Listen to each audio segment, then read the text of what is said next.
if she's making a good income, might be paying 35% on her salary, whereas someone like Pete Peterson with hundreds of millions, billions of dollars in capital investments is paying 20%, 15% on his capital gains and the dividends. And when confronted with the possibility of helping out the deficit by supporting the carried interest, ending the carried interest exemption, which taxes private equity managers at a capital gains rate instead of at ordinary income rate, chose to oppose the repeal of that exemption. So his concern about the federal deficit is a very narrow one, and it seems to be focused on people who have very little and what they can contribute to closing the deficit.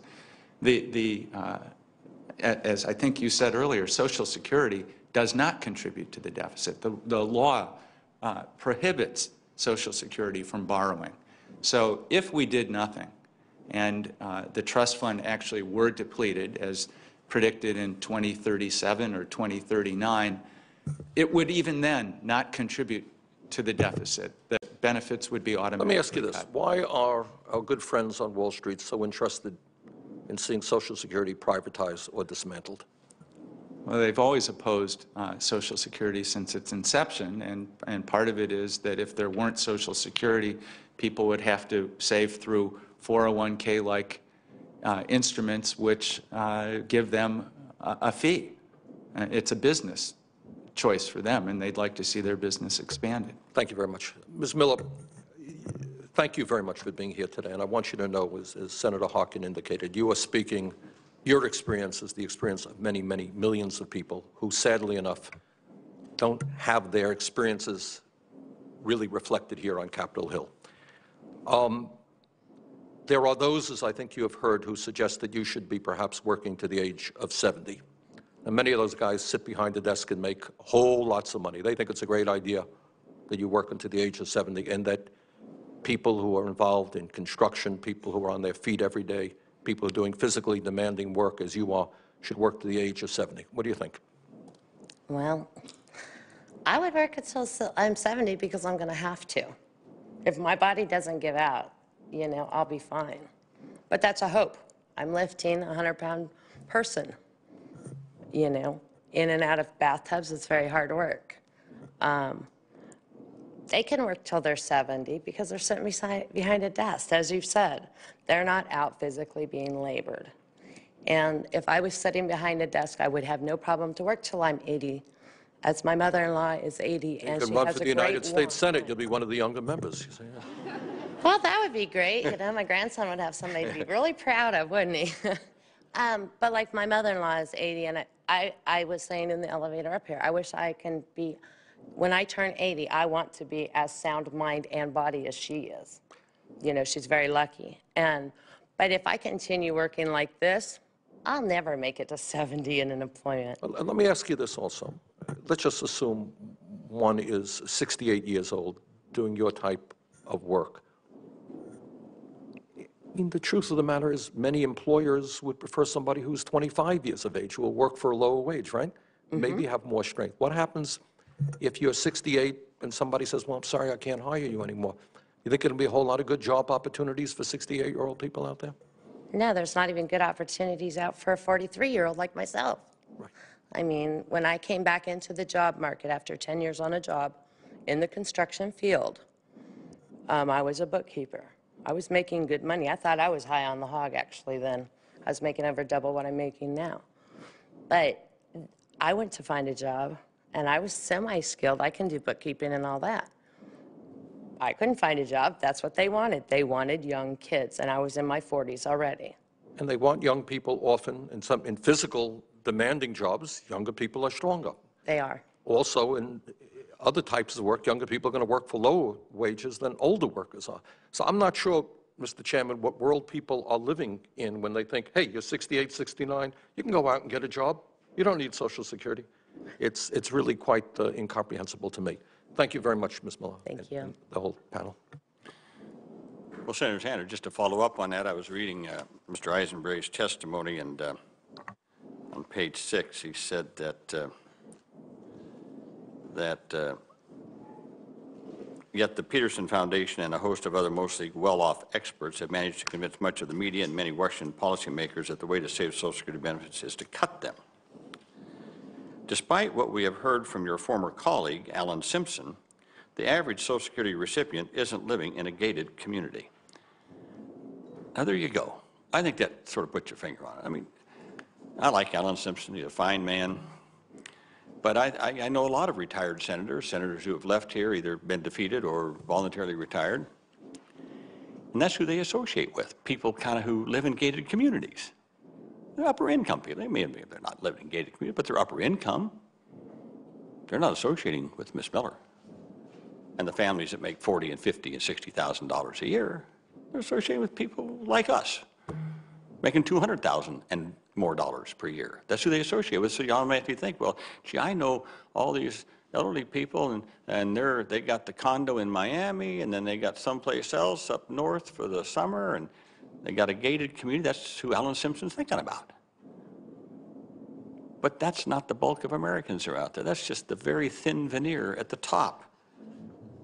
The average benefit, as you pointed out, is about $14,000 for Social Security. I doubt that anybody on that is going to be living in a gated community. So again, we have to get back to just who we're talking about here. Who are we talking about? And who are we talking about? Mr. Eisenberg, you said also, unfortunately, we're already weakening this foundational retirement system, some proposing further cuts, taking into account the increase in the normal retirement age from 65 to 67, which we're doing right now, based upon the 1982 or 83 bill, as well as Medicare deductions and income taxes paid on benefits. The net replacement rate for the average earner retiring at 65 is already scheduled to drop from 39% to 28% in 2 decades. So the replacement rate at 65 was 39. You say by raising the average age to 67, that replacement rate will drop to 28. What will it drop to? I don't find it here. What will it drop to if you raise it to 70? Do you know, or Mr. Vanderhee? I don't know. Either one of you know that? It's another 13%. No, to 70 is a 19.5% additional cut in benefits. So I can't give you. I will give you what the calculation of what that would do to the average replacement rate. But you can see that it's a substantial cut. Each year that you raise the retirement age is an additional 6.5% cut in benefits. So I would say, just offhand, thinking out loud, 39 to 28, 11%. If you went to 70 from 67, that's 3 more years rather than 2 years. You got to have a replacement rate down in the teens someplace, I would think. Mr. Vanderhee, am I very off on that? Pardon? It would certainly be the high teens. I'm just trying to do this back of the envelope right now. I am just doing that too, but it would be somewhere less than 20%. So we would have gone from a 39% replacement rate to somewhere down in the teens. Now, for someone who has been in the upper income brackets and stuff, not a big deal. You could absorb that. But how does Ms. Miller? How does someone who's earning $35,000, $40,000, $45,000 a year, how do they absorb that replacement rate? I mean, their standard of living is really going to fall. Really going to fall. Is that right, Mr. Eisenberg? That's right, and I think the figures that Mr. Vanderhee gave you on how close people are to poverty, this would push millions of people into poverty. We've done a fairly good job as a nation of taking care of elderly poverty. It used to be very high before Social Security, but as benefits are cut, there's no question that more and more people will be pushed into dire circumstances. Both you and Dr. Vanderhee have talked about the decline of the defined benefit plan system, the rise of 401ks. Here's a book I've read. I keep referring it to people, The Great Risk Shift by Jacob Hacker. And there's a whole section in there about this issue. about going from defined benefit plans to defined contribution plans. But what I can't seem to get my hands on is when did this take place and why? Why don't more employers want to offer defined benefit pension plans anymore? When did this take place and why? Mr. Vanderhee and then Mr. Eisenberry, give me some context here. I would Why- say why and when? you'd have to go all the way back to 1974 with the enactment of ERISA to get a full story. And keep in mind that in November of 1981, proposed regulations were released that allowed 401k plans to basically develop the way they have. You've had many things happen since 1974 which have made defined benefit plans less and less attractive for employers due to certain constraints on funding flexibility. And one of the problems that happened in the mid-1980s was because of the deficit, there was a problem when they were trying to deal with PBGC problems. There was a huge underfunding for PBGC, and they wanted to make sure underfunded defined benefit plans would be increasing their minimum funding standards. The problem is if minimum funding standards go up for that portion of the defined benefit population, that means more contributions, more tax deductions, more revenue losses.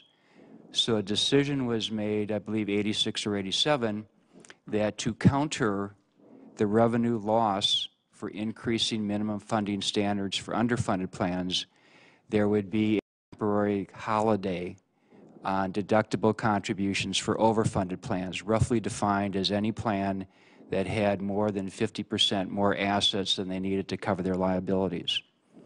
I do believe the thought was you give plans a holiday of 1, 2, 3, 5, 7 years, and when that funding ratio came back down to 150% eventually, that employers would start making their deductible contributions to these overfunded defined benefit plans. Unfortunately, if you talk to many, many pension consultants, when that day finally came, when the pension holiday window had evaporated, surprise, employers had found other things to do with the money they were making as far as contributions to their defined benefit plan. They had rethought from an HR perspective, from a strategy perspective, whether or not they really wanted to continue to pre-fund defined benefit plans to that extent. The problem is, and I worked on some of the initial modeling with PBGC for the PIMS model, we all knew that sooner or later you would get the perfect storm, which we ran into. When discount rates go down extremely low, historical lows, you saw what happened in the stock market, you saw what happened with respect to bankruptcies, and basically when all these things happen together and the ability to pre-fund for those days was severely constrained, that you now have a number of people who used to think sponsoring defined benefit plans made sense in a financial situation where the volatility of what just the absolute minimum contribution you have to make every year to keep this tax qualified can jump around severely. Now, there was a lot of attempts to deal with this in 2006 as part of PPA. I think some of these are still being worked out. But to be perfectly honest with you, I think the volatility, not only in cash contributions, but also in the way these things are accounted for through FASB, has scared away a large number of employers. And if they didn't just outright terminate the plan, the thing that they have been doing, and I'm sure you're well aware, is they have been freezing accruals, certainly for new employees, and maybe in some cases also existing employees. Well, that's a pretty good rundown. Mr. Eisenberg, do you have anything to add to that, or? Yeah, I think that's all true, and there are many other causes. The decline of unionization.